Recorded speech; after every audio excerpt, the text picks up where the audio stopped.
ਇਹ ਤਫਸੀਲ ਚ ਦੱਸ ਸਕਦੇ ਹੋ ਕਿਉਂਕਿ ਇਸ ਤੋਂ ਪਹਿਲਾਂ ਹਾਈ ਕੋਰਟ ਨੇ ਚੈਲੰਜ ਕਰਤਾ ਸੀ, ਸਟੇ ਲਗਾ ਦਿੱਤੀ ਸੀਗੀ ਕਿ ਤੁਸੀਂ ਨਹੀਂ ਪਹੁੰਚਾਓਗੇ। ਹੁਣ ਤੁਹਾਡੀ ਡੀਪੂ ਹੋਲਡਰ ਨਾਲ ਗੱਲ ਹੋ ਗਈ ਸੀਗੀ, ਦੇਖੋ ਡੀਪੂ ਹੋਲਡਰ ਪਾਰਟੀ ਸੀਗੇ ਇਸ ਦੇ ਵਿੱਚ।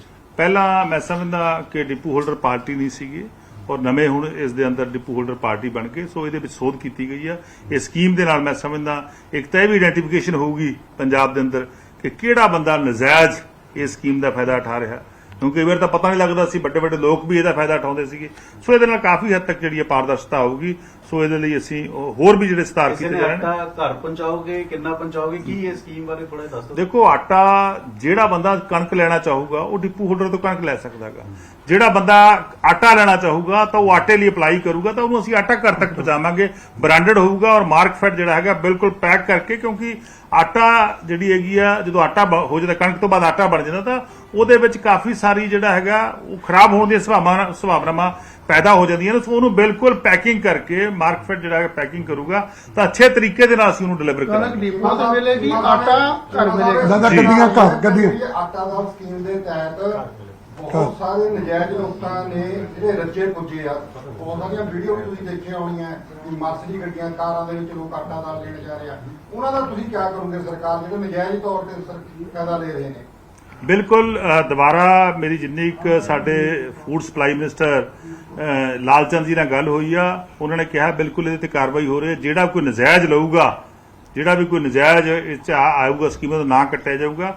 ਸੋ ਉਹਦੇ ਜਿਹੜਾ ਹੈਗਾ ਕੰਮ ਚੱਲ ਰਿਹਾ। ਚੀਮਾ ਸਾਹਿਬ ਸਪੋਰਟਸ ਬੜਾ ਸੀਰੀਅਸ ਹੈ ਸਰਕਾਰ ਕੀ ਸਰਕਾਰ ਇਹ ਸੋਚ ਰਹੀ ਹੈ ਕਿ ਹਰ ਸਕੂਲ ਚਾਹੇ ਪ੍ਰਾਈਵੇਟ ਹੋਵੇ ਚਾਹੇ ਸਰਕਾਰੀ ਹੋਵੇ ਇੱਕ ਸਪੋਰਟ ਪੀਰੀਅਡ ਹੋਣਾ ਚਾਹੀਦਾ ਜ਼ਰੂਰੀ, ਤਾਂ ਹੀ ਇੱਕ ਪੀਰੀਅਡ ਇੱਕ ਸਪੋਰਟਸ ਦਾ ਹੋਣਾ ਚਾਹੀਦਾ। ਬਿਲਕੁਲ ਜੀ, ਸਾਨੂੰ ਤੁਹਾਨੂੰ ਸਪੋਰਟਸ ਮਿਨਿਸਟਰ ਸਾਹਿਬ ਜਿਹੜੇ ਹੈਗੇ ਨੇਗੇ ਬੜੀ ਜਲਦੀ ਮਨਿਊਟਲੀ ਕਿੱਥੇ ਕਿੱਥੇ ਕੀ ਹੋਣਾਗਾ ਇਸ ਪਾਲਿਸੀ ਦੇ ਅੰਦਰ ਕੀ ਆ।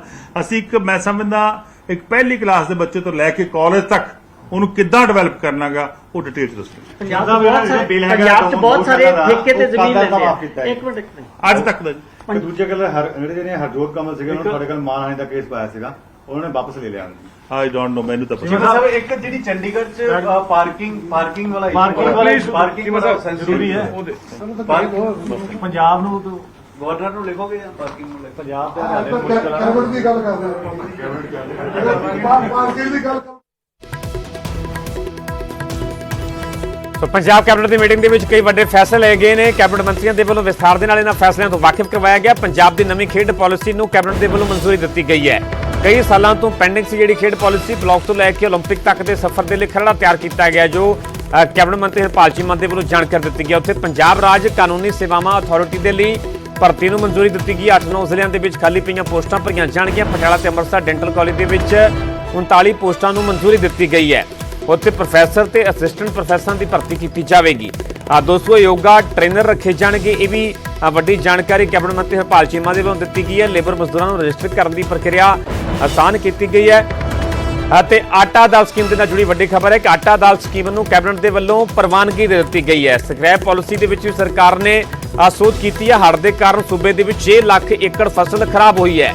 ਇਹ ਵੀ ਖੇਤੀਬਾੜੀ ਮੰਤਰੀ ਗੁਰਮੀਤ ਸਿੰਘ ਖੁੱਡੀਆਂ ਦੇ ਵੱਲੋਂ ਜਾਣਕਾਰੀ ਦਿੱਤੀ ਗਈ ਹੈ ਕਿ ਹੜ੍ਹ ਦੇ ਕਾਰਨ ਸੂਬੇ ਦੇ ਵਿੱਚ 6 ਲੱਖ ਏਕੜ ਫਸਲ ਖਰਾਬ ਹੋਈ ਹੈ। ਪੰਜਾਬ ਦੇ 19 ਜ਼ਿਲ੍ਹੇ ਹੜ੍ਹ ਦੀ ਲਪੇਟ ਦੇ ਵਿੱਚ ਆਏ ਨੇ। 391 ਘਰ ਪੂਰੀ ਤਰ੍ਹਾਂ ਦੇ ਨਾਲ ਤਬਾਹ ਹੋ ਗਏ ਨੇ। ਤੇ ਇਹ ਵੀ ਜਾਣਕਾਰੀ ਦਿੱਤੀ ਗਈ ਹੈ ਕਿ 15 ਅਗਸਤ ਤੱਕ ਗਿਰਦਾਵਰੀ ਪੂਰੀ ਕਰ ਲਈ ਜਾਵੇਗੀ ਤੇ ਗਿਰਦਾਵਰੀ ਦੇ ਬਾਅਦ ਬਣਦਾ ਮੁਆਵਜ਼ਾ, ਚਾਹੇ ਕਿਸੇ ਦੇ ਘਰ ਦਾ ਨੁਕਸਾਨ ਹੋਇਆ, ਚਾਹੇ ਕਿਸਾਨਾਂ ਦੀ ਫਸਲ ਖਰਾਬ ਹੋਈ, ਉਸ ਨੂੰ ਲੈ ਕੇ ਬਣਦਾ ਮੁਆਵਜ਼ਾ ਵੀ ਦਿੱਤਾ ਜਾਵੇਗਾ। ਉੱਥੇ ਆਟਾ ਦਾਲ ਸਕੀਮ ਦੇ ਨਾਲ ਜੁੜੀ ਵੱਡੀ ਖਬਰ ਹੈ ਕਿ ਆਟਾ ਦਾਲ ਸਕੀਮ ਨੂੰ ਕੈਬਨਿਟ ਦੇ ਵੱਲੋਂ ਪ੍ਰਵਾਨਗੀ ਦੇ ਦਿੱਤੀ ਗਈ ਹੈ।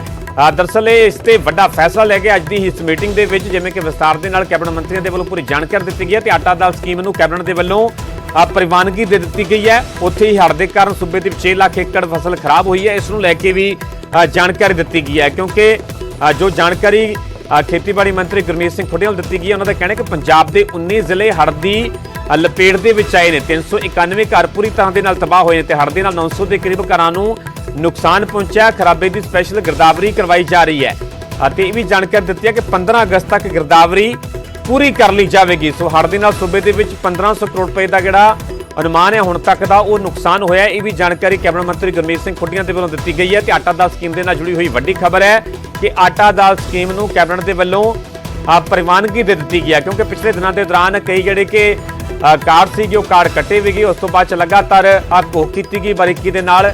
ਕਈਆਂ ਦੇ ਵੱਲੋਂ ਜਿਹੜੇ ਕਿ ਐਲੀਜੀਬਲ ਵੀ ਨਹੀਂ ਸਨ, ਜਿਹੜੇ ਕਿ ਯੋਗ ਵੀ ਨਹੀਂ ਸਨ, ਉਹਨਾਂ ਦੇ ਵੱਲੋਂ ਵੀ ਰਾਸ਼ਨ ਲਿਆ ਜਾ ਰਿਹਾ ਸੀਗਾ ਤੇ ਇਸ ਨੂੰ ਲੈ ਕੇ ਇਸ ਤੇ ਪੂਰੀ ਰੋਕ ਲਗਾ ਦਿੱਤੀ ਗਈ ਸੀ। ਆਖਰਕਾਰ ਪੰਜਾਬ ਕੈਬਨਿਟ ਦੀ ਮੀਟਿੰਗ ਦੇ ਵਿੱਚ ਆਟਾ ਦਾਲ ਸਕੀਮ ਨੂੰ ਪ੍ਰਵਾਨਗੀ ਦੇ ਦਿੱਤੀ ਗਈ ਹੈ। ਵੱਡੀ ਖਬਰ ਹੈ ਆਟਾ ਦਾਲ ਸਕੀਮ ਦੇ ਨਾਲ ਜੁੜੀ ਹੋਈ। ਸੋ ਆਟਾ ਦਾਲ ਸਕੀਮ ਨੂੰ ਪ੍ਰਵਾਨਗੀ ਦਿੱਤੀ ਗਈ ਹੈ ਤੇ ਮੁੜ ਤੋਂ ਆਟਾ ਦਾਲ ਸਕੀਮ ਦੀ ਸ਼ੁਰੂਆਤ ਕੀਤੀ ਜਾਵੇਗੀ। ਜਿਹੜੇ ਕਿ ਲੋੜਵੰਦ ਲੋਕ ਨੇ ਉਹਨਾਂ ਤੱਕ ਰਾਸ਼ਨ ਪਹੁੰਚਾਇਆ ਜਾਵੇਗਾ, ਰਾਸ਼ਨ ਮੁਹੱਈਆ ਕਰਵਾਇਆ ਜਾਵੇਗਾ। ਉੱਥੇ ਸਪੈਸ਼ਲ ਗਿਰਦਾਵਰੀ ਦੇ ਵੀ ਜਿਹੜੇ ਹੁਕਮ ਦਿੱਤੇ ਗਏ ਨੇ। ਜਿਹੜਾ ਵੱਡੇ ਪੱਧਰ ਤੇ ਕਿਸਾਨਾਂ ਦੀ ਫਸਲ ਦਾ ਨੁਕਸਾਨ ਹੈ ਉਸ ਨੂੰ ਲੈ ਕੇ ਗਿਰਦਾਵਰੀ ਦੇ ਹੁਕਮ ਦਿੱਤੇ ਗਏ ਨੇ। 15 ਅਗਸਤ ਤੱਕ ਗਿਰਦਾਵਰੀ ਹੋਵੇਗੀ ਤੇ ਗਿਰਦਾਵਰੀ ਦੇ ਬਾਅਦ ਬਣਦਾ ਮੁਆਵਜ਼ਾ ਲੋਕਾਂ ਨੂੰ ਦਿੱਤਾ ਜਾਵੇਗਾ। ਹੁਣ ਤੱਕ ਦੇ ਅਨੁਮਾਨ ਦੇ ਮੁਤਾਬਕ ਇਹ ਵੀ ਜਾਣਕਾਰੀ ਦਿੱਤੀ ਹੈ ਕਿ ਹੜ੍ਹ ਦੇ ਨਾਲ ਸੂਬੇ ਦੇ ਵਿੱਚ 1500 ਕਰੋੜ ਰੁਪਏ ਦਾ ਨੁਕਸਾਨ ਹੋਇਆ। ਹੁਣ ਤੱਕ ਦਾ ਜੋ ਅਨੁਮਾਨ ਹੈ ਤੇ ਆਉਣ ਵਾਲੇ ਦਿਨਾਂ ਦੇ ਵਿੱਚ ਇਹ ਜਿਹੜਾ ਨੁਕਸਾਨ ਆ ਇਹ ਫਿਗਰ ਇਹ ਅੰਕੜਾ ਹੋਰ ਵੀ ਵੱਧ ਸਕਦਾ ਹੈ ਤੇ ਕੇਂਦਰ ਨੂੰ ਵੀ ਇਸ ਤੋਂ ਵਾਕਿਫ ਕਰਵਾਇਆ ਗਿਆ। ਕੇਂਦਰ ਨੂੰ ਵੀ ਇਸ ਨੂੰ ਲੈ ਕੇ ਚਿੱਠੀ ਲਿਖੀ ਗਈ ਹੈ ਕਿ ਹੜ੍ਹਾਂ ਦੇ ਕਾਰਨ ਪੰਜਾਬ ਦੇ ਵਿੱਚ ਕਿੰਨੇ ਵੱਡੇ ਪੱਧਰ ਤੇ ਨੁਕਸਾਨ ਹੋਇਆ ਹੈ। ਉੱਥੇ ਹੀ ਖੇਤ ਮਜ਼ਦੂਰਾਂ ਨੂੰ ਖਰਾਬੇ ਦਾ 10% ਪੈਸਾ ਮਿਲੇਗਾ। ਇਹ ਵੀ ਵੱਡੀ ਜਾਣਕਾਰੀ ਦਿੱਤੀ ਹੈ। ਹਰ ਇੱਕ ਨੁਕਸਾਨ ਦੀ ਭਰਪਾਈ ਸਰਕਾਰ ਦੇ ਵੱਲੋਂ ਕੀਤੀ ਜਾਵੇਗੀ। ਸੀਐਮ ਮਾਨ ਨੇ ਭਰਪਾਈ ਦੇ ਲਈ ਕੇਂਦਰ ਨੂੰ ਚਿੱਠੀ ਲਿਖੀ ਹੈ। ਕੇਂਦਰ ਨੂੰ 1500 ਕਰੋੜ ਰੁਪਏ ਦੇ ਨੁਕਸਾਨ ਬਾਰੇ ਦੱਸਿਆ ਗਿਆ। ਇਹ ਵੀ ਕੈਬਨਿਟ ਮੰਤਰੀਆਂ ਨੇ ਜਾਣਕਾਰੀ ਦਿੱਤੀ ਹੈ। ਉੱਥੇ ਹੀ 366 ਗਊਸ਼ਾਲਾ ਦੇ ਬਿਜਲੀ ਦੇ ਬਕਾਇਆ ਬਿੱਲ ਜਿਹੜੇ ਸਨ ਉਹ ਮਾਫ ਕਰ ਦਿੱਤੇ ਗਏ ਨੇ। ਸਾਕਾ ਨੀਲਾ ਤਾਰਾ ਦੇ ਪੀੜਤ ਸੈਨਿਕਾਂ ਦੀ ਪੈਨਸ਼ਨ ਦੇ ਵਿੱਚ ਇਜ਼ਾਫਾ ਕੀਤਾ ਗਿਆ। ਹੁਣ 12000 ਰੁਪਏ ਪੈਨਸ਼ਨ ਜਿਹੜੀ ਆ ਉਹ ਦਿੱਤੀ ਜਾਵੇਗੀ। ਹਰਪਾਲ ਸਿੰਘ ਚੀਮਾ ਦੇ ਵੱਲੋਂ ਇਹ ਵੀ ਵੱਡੀ ਜਾਣਕਾਰੀ ਦਿੱਤੀ ਗਈ ਹੈ। ਸੋ ਅੱਜ ਦੀ ਮੀਟਿੰਗ ਦੇ ਵਿੱਚ ਕਈ ਫੈਸਲਿਆਂ ਤੇ ਮੋਹਰ ਲਗਾਈ ਗਈ ਹੈ ਕਿਉਂਕਿ ਖੇਡ ਪਾਲਿਸੀ ਦੀ ਗੱਲ ਕੀਤੀ ਜਾਵੇ ਤਾਂ ਕਾਫੀ ਲੰਬੇ ਸਮੇਂ ਤੋਂ ਇਸ ਤੇ ਮੰਥਨ ਹੋ ਰਿਹਾ ਸੀ, ਚਰਚਾ ਹੋ ਰਹੀ ਸੀ। ਇਸ ਤੋਂ ਪਹਿਲਾਂ ਵੀ ਕੀ ਜਾਣਕਾਰੀ ਦਿੱਤੀ ਕਿ ਜਲਦ ਜਿਹੜੀ ਖੇਡ ਪਾਲਿਸੀ ਹੈ ਉਸ ਨੂੰ ਮਨਜ਼ੂਰੀ ਦਿੱਤੀ ਗਈ ਸੀ। ਅੱਜ ਦੀ ਮੀਟਿੰਗ ਦੇ ਵਿੱਚ ਆਖਰਕਾਰ ਨਵੀਂ ਖੇਡ ਪਾਲਿਸੀ ਨੂੰ ਮਨਜ਼ੂਰੀ ਦਿੱਤੀ ਗਈ ਹੈ। ਬਲਾਕ ਤੋਂ ਲੈ ਕੇ ਓਲੰਪਿਕ ਤੱਕ ਦੇ ਸਫ਼ਰ ਦੇ ਲਈ ਪੂਰਾ ਖਰੜਾ ਤਿਆਰ ਕੀਤਾ ਗਿਆ ਹੈ। ਇਹ ਵੀ ਕੈਬਨਿਟ ਮੰਤਰੀ ਦੇ ਵੱਲੋਂ ਜਾਣਕਾਰੀ ਦਿੱਤੀ ਗਈ। ਉੱਥੇ ਪੰਜਾਬ ਰਾਜ ਕਾਨੂੰਨੀ ਸੇਵਾਵਾਂ ਅਥਾਰਟੀ ਦੇ ਲਈ ਭਰਤੀ ਨੂੰ ਮਨਜ਼ੂਰੀ ਦਿੱਤੀ ਗਈ ਹੈ। 8-9 ਜ਼ਿਲ੍ਹਿਆਂ ਦੇ ਵਿੱਚ ਖਾਲੀ ਪਈਆਂ ਪੋਸਟਾਂ ਜਿਹੜੀਆਂ ਭਰੀਆਂ ਜਾਣਗੀਆਂ। ਇਸ ਤੋਂ ਇਲਾਵਾ ਹੁਸ਼ਿਆਰਪੁਰ ਦੀ ਆਯੁਰਵੈਦਿਕ ਯੂਨੀਵਰਸਿਟੀ ਦੇ ਵਿੱਚ 14 ਸੁਪਰਵਾਈਜ਼ਰ ਰੱਖੇ ਜਾਣਗੇ। ਯੋਗਾ ਨੂੰ ਲੈ ਕੇ ਵੀ ਵੱਡੀ ਖਬਰ ਹੈ ਕਿ 200 ਯੋਗਾ ਟ੍ਰੇਨਰ ਰੱਖੇ ਜਾਣਗੇ ਕਿਉਂਕਿ ਸਰਕਾਰ ਦੇ ਵੱਲੋਂ ਫੈਸਲਾ ਲਿਆ ਗਿਆ ਹੈ ਕਿ ਵੱਧ ਤੋਂ ਵੱਧ ਲੋਕਾਂ ਤੱਕ ਯੋਗ ਨੂੰ ਪਹੁੰਚਾਇਆ ਜਾਵੇ, ਵੱਧ ਤੋਂ ਵੱਧ ਲੋਕ ਯੋਗ ਦੇ ਨਾਲ ਜੁੜ ਸਕਣ ਤੇ ਇਸੇ ਨੂੰ ਲੈ ਕੇ ਸਰਕਾਰ ਦੇ ਵੱਲੋਂ ਕਦਮ ਅੱਗੇ ਵਧਾਏ ਜਾ ਰਹੇ ਤੇ ਇਸ ਨੂੰ ਲੈ ਕੇ ਹੁਣ 200 ਯੋਗਾ ਟ੍ਰੇਨਰ ਸਰਕਾਰ ਦੇ ਵੱਲੋਂ ਰੱਖੇ ਜਾਣਗੇ।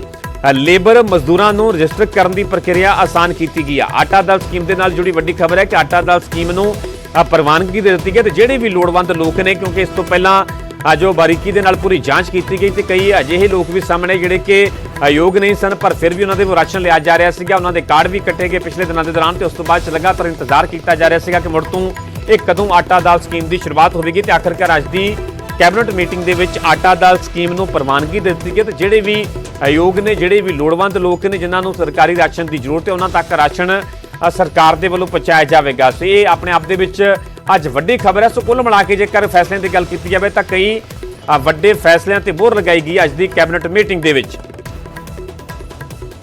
ਤੇ ਮਕਾਨ ਦਾ ਹੋਇਆਗਾ ਬੇਸ਼ੱਕ ਜਿਹੜੀਆਂ ਕੀਮਤੀ ਜਾਨਾਂ ਜਿੰਨੇ ਮੈਨੂੰ ਪਤਾਗਾ ਕਿਉਂਕਿ ਪੈਸੇ ਜਾਰੀ ਕੀਤੇ ਸੀਗੇ 44 ਪੰਜਾਬ ਦੇ ਅੰਦਰ 44 ਜਿਹੜੇ ਲੋਕਾਂ ਦੀ ਇਸ ਹੜ੍ਹਾਂ ਦੇ ਕਾਰਨ ਜਾਨ ਚਲੀ ਗਈ ਸੀ ਉਹਨਾਂ ਨੂੰ ਜਿਹੜਾ ਜਿੰਨੇ ਪੈਸੇ 4 ਲੱਖ ਰੁਪਈਆ ਨਿਰਧਾਰਤ ਹੈ ਪਰ ਨਾਰਮਸ ਰੱਖੀ ਹੋਈ ਜਿਹੜੇ ਪੈਸੇ ਨੇ ਐਕਸਗ੍ਰੇਸੀਆ ਗ੍ਰਾਂਟ ਦੇ ਉਹ ਲਗਭਗ ਸਾਰੇ ਬੰਦਿਆਂ ਨੂੰ ਪੰਜਾਬ ਸਰਕਾਰ ਆਲਰੇਡੀ ਪੇ ਕਰ ਚੁੱਕੀ ਹੈ 44 ਬੰਦਿਆਂ ਨੂੰ। ਸੋ ਕੈਬਨਿਟ ਮੰਤਰੀਆਂ ਦੇ ਵੱਲੋਂ ਅੱਜ ਵਿਸਥਾਰ ਦੇ ਨਾਲ ਪੂਰੀ ਜਾਣਕਾਰੀ ਦਿੱਤੀ ਗਈ ਹੈ ਜੋ ਕਿ ਅੱਜ ਕੈਬਨਿਟ ਮੀਟਿੰਗ ਹੋਈ ਤੇ ਇਸ ਕੈਬਨਿਟ ਮੀਟਿੰਗ ਦੇ ਵਿੱਚ ਕਈ ਵੱਡੇ ਫੈਸਲੇ ਲਏ ਗਏ ਨੇ ਜੋ ਸਿੱਧੇ ਤੌਰ ਤੇ ਆਮ ਲੋਕਾਂ ਦੇ ਨਾਲ, ਆਮ ਜਨਤਾ ਦੇ ਨਾਲ ਜੁੜੇ ਹੋਏ ਨੇ। ਚਾਹੇ ਉਹ ਗੱਲ ਕਿਸਾਨਾਂ ਦੀ ਹੋਵੇ, ਚਾਹੇ ਉਹ ਨੌਜਵਾਨਾਂ ਦੀ ਗੱਲ ਹੋਵੇ ਜਿਹੜੇ ਕਿ ਖੇਡਾਂ ਦੇ ਵਿੱਚ ਜਿਹੜੀਆਂ ਕਿ ਅੱਗੇ ਪਲੰਘਾਂ ਪੁੱਟਣੀਆਂ ਚਾਹੁੰਦੇ ਨੇ, ਅੱਗੇ ਵਧਣਾ ਚਾਹੁੰਦੇ ਨੇ, ਉਸ ਨੂੰ ਲੈ ਕੇ ਜਿਹੜੀ ਕਿ ਨਵੀਂ ਖੇਡ ਪਾਲਿਸੀ ਨੂੰ ਮਨਜ਼ੂਰੀ ਕੈਬਨਿਟ ਦੇ ਵੱਲੋਂ ਦਿੱਤੀ ਗਈ ਹੈ।